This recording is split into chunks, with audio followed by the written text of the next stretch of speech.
छान्नु भएको तपाईँले चाहिँ यो सरिफा हो सरिफा सरिफा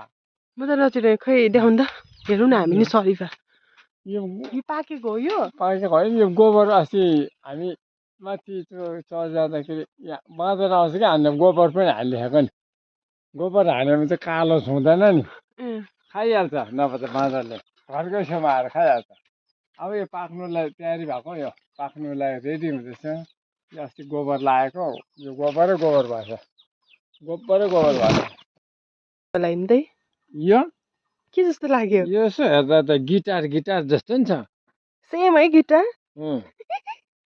गिटार गिटार सेम गाइज हेर्नुहोस् न तपाईँलाई कस्तो कसलाई लाग्छ हेर्नु गिटार सेम अम्बो यो पनि त्यही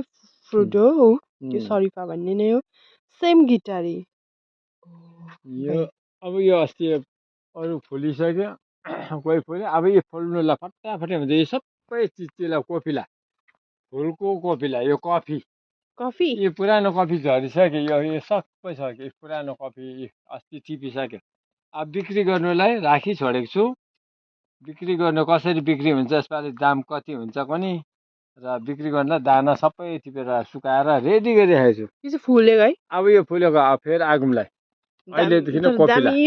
अब यो सेतै सेतै सेतै फुल्छ एकदम भोलिपछि त एकदम सेतो सेतो हुन्छ अब यो कोपिला सब भयो कि यो सब कोपिला अब भोलिपछि चाहिँ एकदमै हेर्नुमा त कति राम्रो 15 दिनदेखि चाहिँ उता सबै सेतै सेतै सेतै हुन्छ यसमा अनि मौरी घुम्छ मौरी एकदम घुम्छ मौरीको लागि नि राम्रो मान्छेको लागि नि चियाको लागि खानु राम्रो मौरीलाई नि राम्रो हुन्छ